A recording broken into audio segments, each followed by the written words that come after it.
There is no single file in any precinct, no case number in any federal courthouse that reads Bronx versus Harlem. No commissioner ever stood at a podium and announced that two boroughs had gone to war with each other.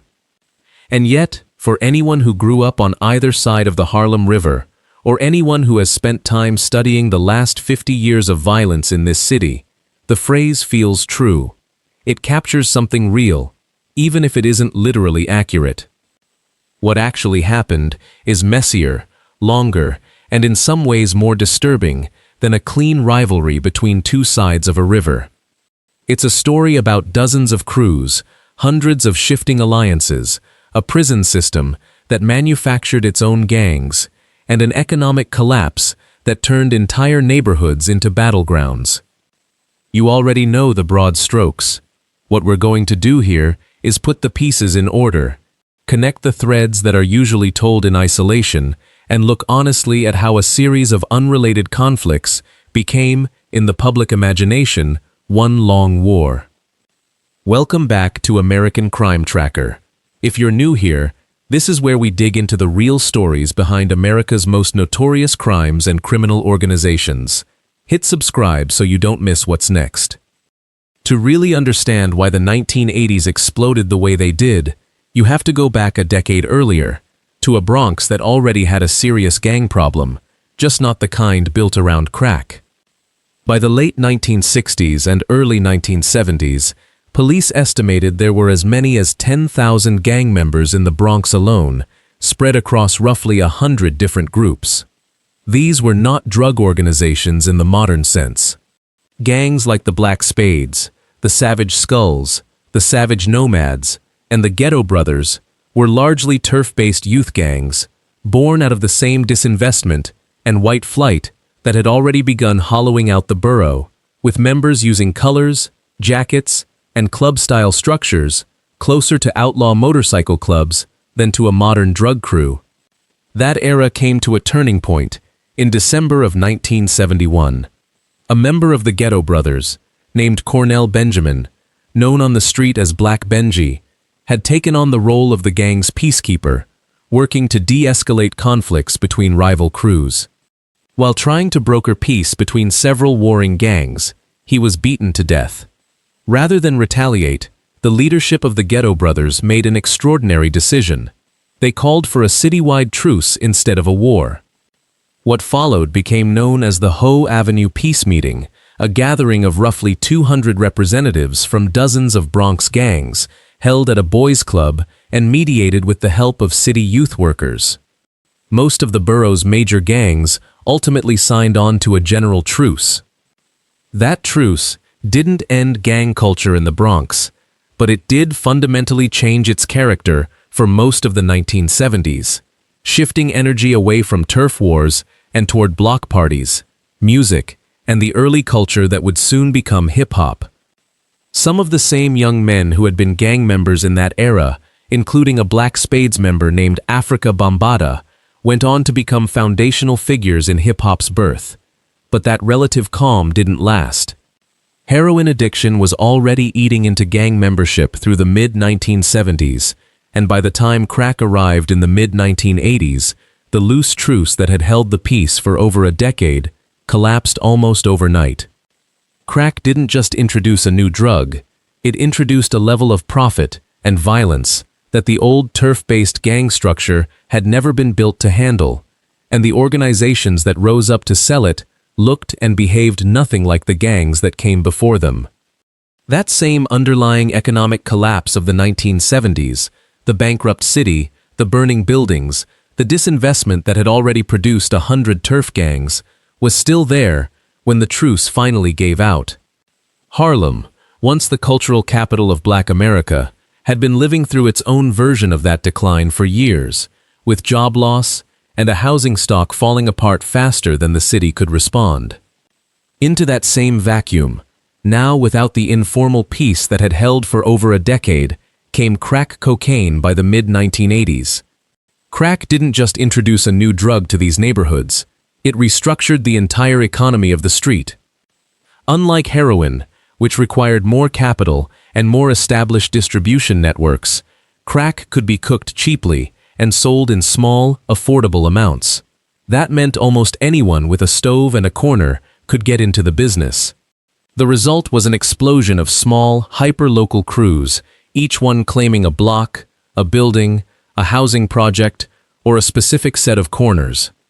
Where there had been a handful of organized heroin operations, there were now dozens of competing crack crews, and all of them were armed. This is the environment that produced the first wave of organizations people now associate with the Bronx versus Harlem narrative. It's important to say clearly, these crews were not fighting each other in some grand borough-wide campaign. They were fighting over blocks, over customers, over debts, over perceived disrespect, and over control of buildings that could generate tens of thousands of dollars a week. The violence was intensely local, even when the organizations behind it grew large enough to have city-wide reputations. One of the most notorious of these organizations was known as the Wild Cowboys, founded in the South Bronx in the mid-1980s by brothers Lennon and Nelson Sepulveda, who had grown up together in the Washington Heights and South Bronx corridor. What started as a small crew of classmates selling crack under the Red Top brand grew, within a few years, into an operation that federal investigators estimated was pulling in around $16 million a year, with dealing locations stretching from the South Bronx into Washington Heights and parts of Brooklyn. The Wild Cowboys are remembered less for the size of their drug operation and more for the sheer brutality with which they defended it. Investigators eventually linked the group to more than 10 confirmed murders and suspected them in dozens more, including customers, rivals, and even members of their own organization who were seen as threats or informants.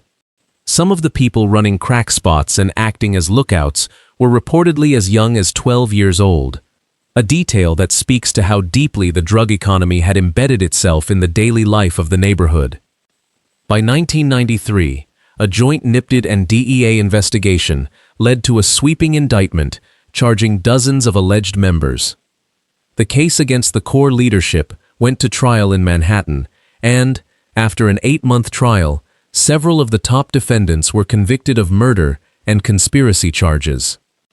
Nelson Sepulveda himself became a cooperating witness, testifying against former associates in exchange for a lighter sentence, a common pattern in how these cases were ultimately broken. More than 40 people connected to the organization were eventually sentenced. The Wild Cowboys case became one of the templates for how prosecutors would go after neighborhood drug crews for years afterward, build a conspiracy case, flip an insider, and take down the entire structure at once, rather than chasing individual shooters one at a time. At roughly the same time, a different kind of organization was forming in the Soundview section of the Bronx. It called itself Sex Money Murder, and it was built around a young man named Peter Rawlock, known on the street as Pistol Pete. Sex Money Murder started as a local crack-dealing crew out of the Soundview housing projects in the late 1980s, but its real significance in the history of New York gangs came from a decision made after some of its members were sent to Rikers Island.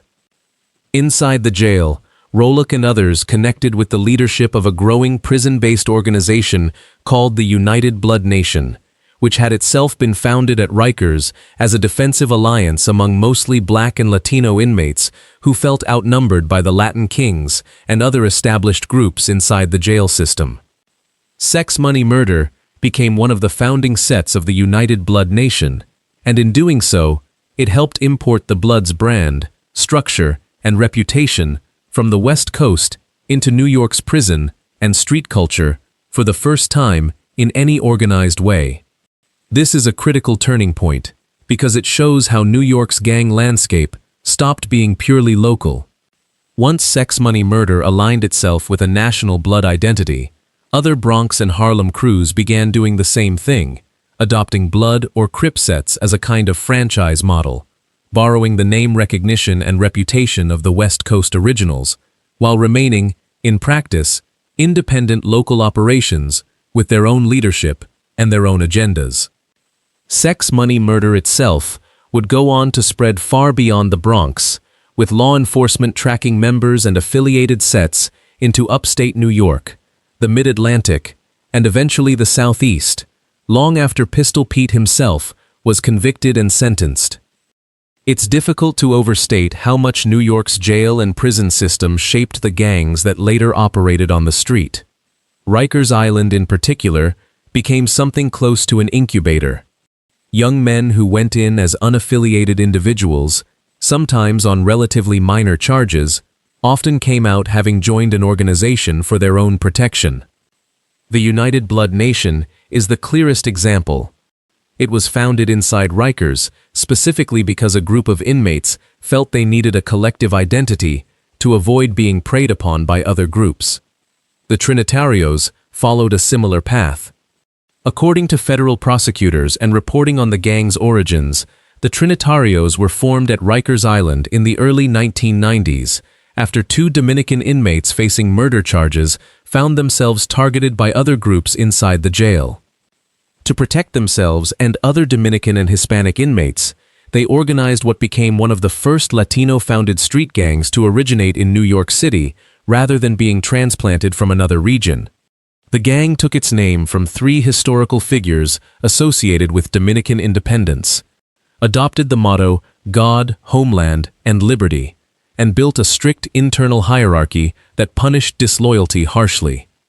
Once released, its founding members and early recruits carried the organization out into Washington Heights, the Bronx, and eventually well beyond New York State. The Trinitarios were part of a much larger pattern of Dominican and Hispanic street organizations that took shape in Washington Heights and the Western Bronx alongside groups like the Wild Cowboys, competing and sometimes cooperating with older Latino organizations like the Latin Kings, which had a longer history in New York and a more explicitly political, brotherhood-style structure than most of the newer Dominican crews. Over time, the Trinitarios also found themselves in conflict with other immigrant-based gangs moving into the same neighborhoods, including MS-13, a Salvadoran-founded gang that expanded into parts of New York with its own reputation for extreme violence. These conflicts were rarely about borough loyalty. They were about control of specific blocks, specific housing complexes, and specific drug markets in neighborhoods where several different ethnic and immigrant communities were often living within a few blocks of each other. Weapon of choice mattered here too.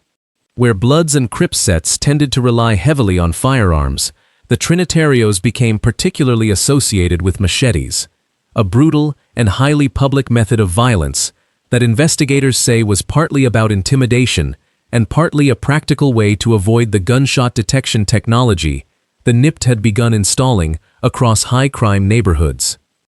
One of the most widely reported Trinitarios cases involved the 2018 killing of a 15-year-old named Lisandro Guzman Feliz in the Bronx, who was dragged from a bodega and killed in a case of mistaken identity, an incident that drew national attention to the gang and to the broader machete violence associated with it. The pattern repeats across nearly every major organization from this era. Someone goes to Rikers or a state prison as an individual. They align with others for safety.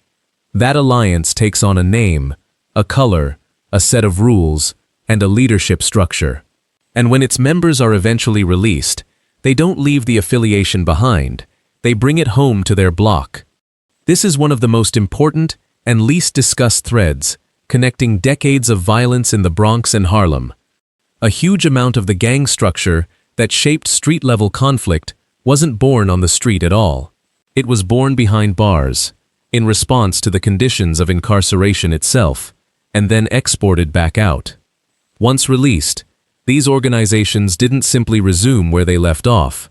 They grew, because prison had given them something the street alone never could: a citywide, and eventually a regional, network. A member released from a state facility upstate could arrive in an entirely unfamiliar neighborhood and still find brothers in the organization willing to vouch for him, house him, and put him to work. That structure is a large part of why groups like the Trinitarios and the United Blood Nation spread so far beyond their original blocks, showing up not just across the 5 boroughs, but in New Jersey, in Massachusetts, and eventually well down the East Coast. The very system designed to isolate and punish these young men ended up giving them the one thing a purely local crack crew never had: a portable identity that traveled with them wherever the next prison transfer, parole, or relocation happened to take them.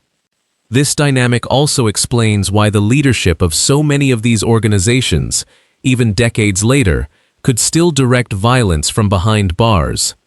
Federal court filings describe founding members of the Trinitarios continuing to manage the gang's affairs from inside maximum security prisons, communicating orders to street-level members, and settling disputes even while serving lengthy sentences. The same has been documented with other, later organizations whose leaders relied on smuggled phones and coded messages to keep control of their operations even after their own incarceration should have ended their influence entirely. In this way, prison in New York didn't function as a hard stop to gang activity. It functioned, again and again, as a forge. Alongside the Blood and Crip sets and the Dominican-founded Trinitarios, older organizations like the Latin Kings continued to operate throughout this period, with a presence in both the Bronx and parts of Harlem and Washington Heights. What's important to understand is that none of these groups existed in a simple, fixed rivalry with one another. Alliances shifted based on who controlled which prison wing at a given moment, who was making money together on the outside, who had a personal beef with whom, and which leader was in charge at any particular time. A crew that was allied with another group in 1 year might be at war with that same group 2 years later, often over reasons that had nothing to do with borough identity, and everything to do with an individual dispute that escalated. This is really the core truth behind the Bronx versus Harlem framing. There wasn't one war, there were many overlapping, constantly shifting conflicts, some of which happened to fall along a rough Bronx-Harlem line because of geography and because certain organizations were based on one side of the river or the other. But crews within the Bronx fought each other just as often as they fought crews in Harlem, and the same was true in reverse. The borough rivalry is a simplification that later observers, journalists, and eventually the internet applied retroactively to a much messier reality. It also helps to understand just how granular these loyalties actually were. A person's real allegiance was rarely to an entire borough, or even to an entire gang nation like the Bloods or the Crips. It was to a specific set, tied to a specific housing development, sometimes tied to a single building or a single stretch of block. Two sets could both call themselves Bloods and still be bitter enemies, because their actual dispute had nothing to do with gang colors and everything to do with a territorial line, an old personal grudge, or a killing that happened years before most of the current members were even involved. Outsiders looking in tend to flatten all of this into big, simple categories: Bronx against Harlem, Bloods against Crips. But the people who actually lived through it experienced something far more specific and far more local than that. It's worth correcting a common assumption here, which is that Harlem and the Bronx were simply Blood territory, while Crips stayed confined to the West Coast. That isn't accurate. Crip sets took root in New York as early as the 1990s, including a Harlem-based set called the Rollin' 30s Harlem Crips, founded by Belizean American immigrants who had picked up Crip culture after cycling between Los Angeles and Belize before settling in East Harlem. By the mid-1990s, that set was generating thousands of dollars a day in drug sales around 118th Street and Fifth Avenue, and after a lengthy NYPD investigation, dozens of its members were arrested on charges, including attempted murder and narcotics trafficking. Alongside true Crip sets, New York also developed its own version of Folk Nation, an umbrella identity that, on the West Coast and in Chicago, aligns loosely with Crips and Gangster Disciples culture as a rival to Blood-affiliated People Nation.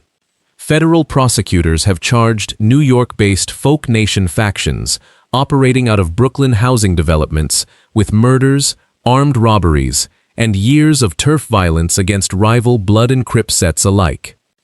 The presence of both blood-aligned and Crip-aligned organizations across the Bronx, Harlem, and Brooklyn is part of why the idea of a clean two-sided rivalry, whether framed as Bronx versus Harlem or Bloods versus Crips, breaks down so quickly under any real scrutiny.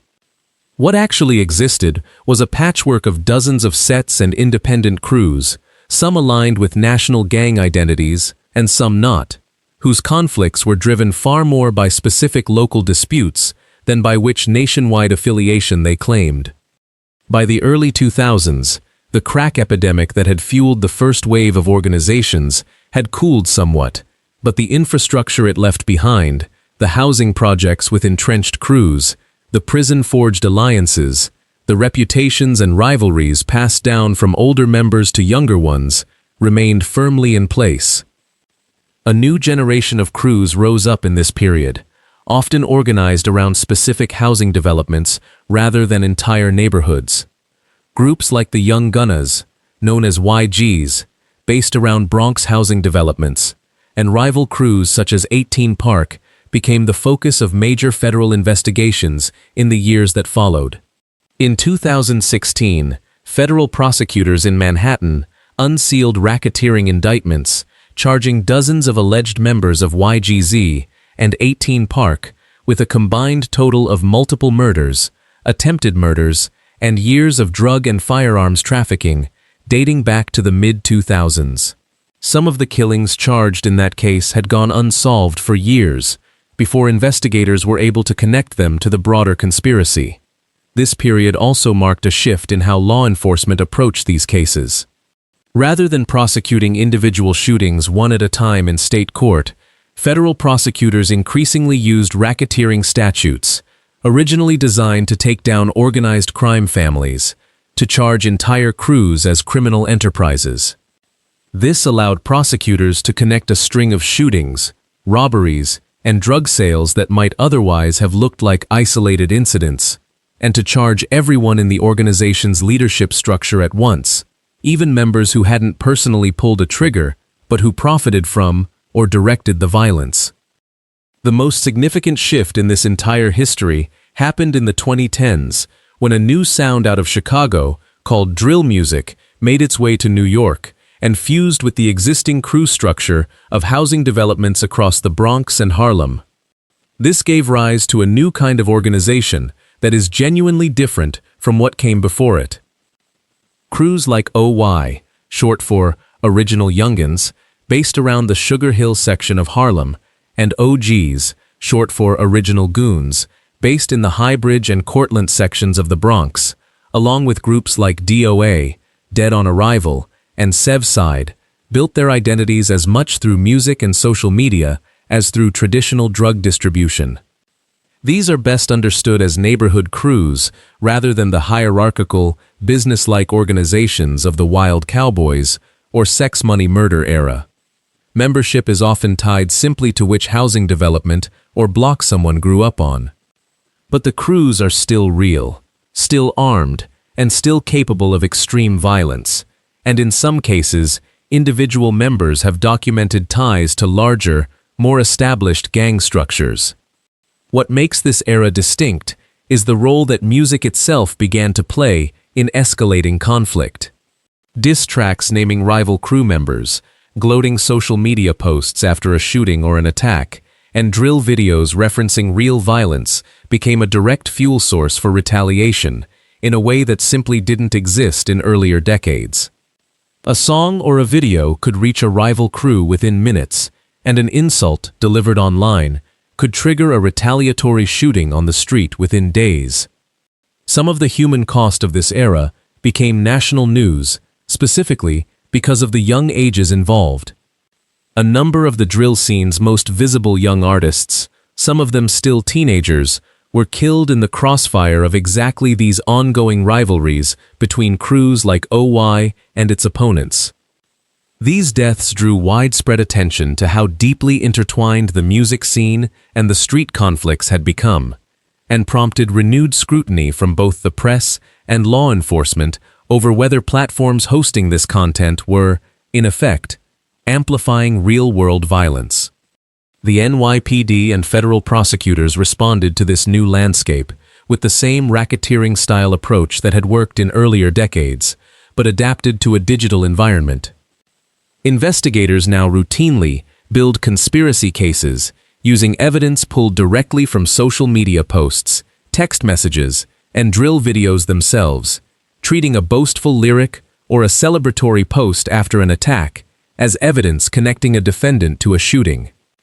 In one recent Harlem case, prosecutors indicted more than a dozen alleged members of the OY gang and its rivals, tying a series of shootings across 2024 to an ongoing feud centered on several New York City Housing Authority developments, including Drew Hamilton Houses, Harlem River Houses, Douglas Houses, and Polo Grounds Towers. The indictment described how, after one confrontation left a man dead, some of those involved allegedly celebrated the killing in a music video posted online, a detail prosecutors used directly as evidence in building their case. These prosecutions, whether aimed at the Trinitarios, Sex Money Murder's modern-day affiliates, or the current generation of drill-affiliated crews, tend to follow a similar arc. Federal agencies coordinate with the NYPD over months or years of investigation, often using informants and digital surveillance to map out a crew's structure and connect it to specific violent incidents. A sweeping indictment is unsealed, often charging 20, 30, or more defendants at once. Arrests are made in coordinated early morning raids, and prosecutors hold press conferences describing years of violence finally coming to an end. What's also true, and what needs to be said honestly, is that these takedowns rarely end gang violence in a given neighborhood for long. When one crew's leadership is removed, a vacuum opens up, and either a rival crew moves in to take over the same territory, or a new generation of younger members reconstitutes the same organization under the same name or a new one. This has been the pattern for decades now, from the wild Cowboys' fall in the 1990s, clearing space for new Bronx crack crews, to Sex Money Murder's leadership convictions, doing little to stop the broader spread of blood sets across the East Coast, to the 2016 YGs and 18 Park indictments being followed, less than a decade later, by an entirely new landscape of drill-affiliated crews fighting over some of the same housing developments. Behind every one of these organizations, every indictment, every borough rivalry that gets flattened into a simple headline, are real families who have spent decades absorbing the consequences.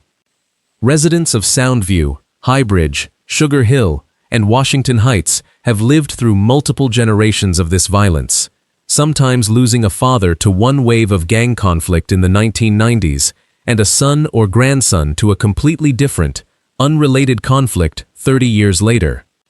Housing projects that were already dealing with disinvestment and poverty found themselves also serving as the literal territorial boundaries that crews fought and died over, which meant that simply living in the wrong building or walking through the wrong courtyard could put someone in danger through no involvement of their own.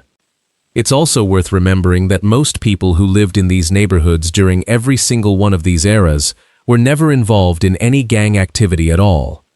They were raising children, going to work, running local businesses, and trying to build stable lives in neighborhoods that outsiders only ever heard about because of the violence. The economic conditions that allowed the wild Cowboys and Sex Money Murder to recruit 12-year-old lookouts in the 1980s, and the conditions that allow a diss track to spark a retaliatory shooting today, are ultimately the same conditions: concentrated poverty, disinvestment in housing and schools, and a lack of opportunity that made the underground economy, whether selling crack in 1988 or building a drill following in 2018, look like one of the only realistic paths available. There is also a particular kind of grief that runs through these neighborhoods that rarely makes it into the headlines: the grief of mothers who have buried one son to a shooting in one decade, and then, years later, find themselves burying a grandson to an entirely separate conflict that the first son never even lived to see. Community organizers, violence interrupters, and outreach workers in both the Bronx and Harlem have spent decades trying to break that cycle, often with far less funding and far less public attention than the police investigations and federal indictments receive. Their work rarely gets the same coverage as a big takedown or a splashy court case, but it's often the only thing standing between a heated online insult and an actual act of retaliation on the street. Any honest account of this history has to acknowledge that the people doing the hardest work to stop this violence are frequently the same people who grew up inside it.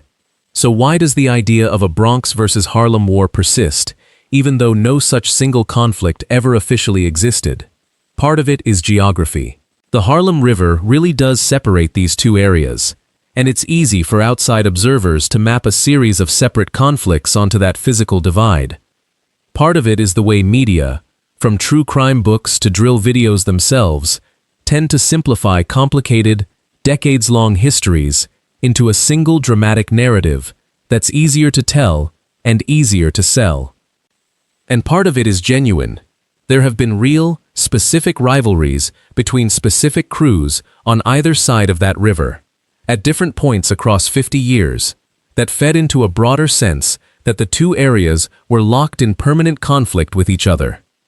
The truth is, both less tidy and more troubling than a clean rivalry.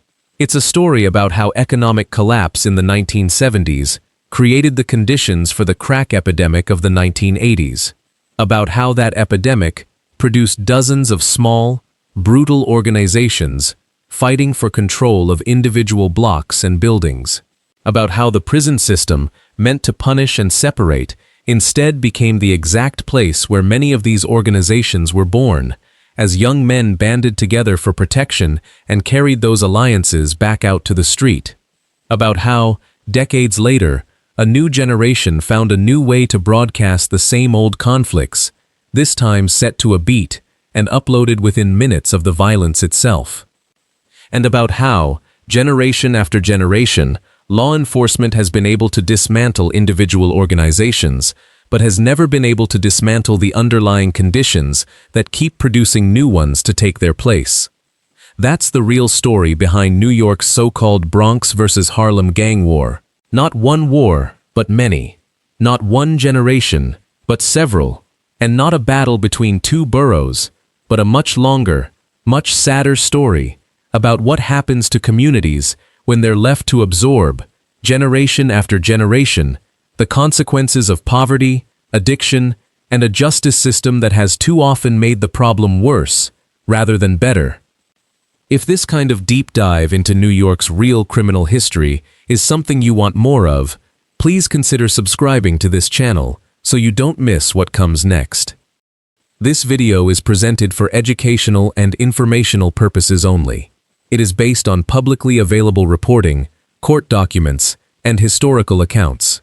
It does not glorify or endorse violence or criminal activity of any kind, and it is not intended to defame any individual, group, or community. Some events, dates, and details remain disputed or incomplete in the historical and public record, and viewers are encouraged to consult primary sources for further verification.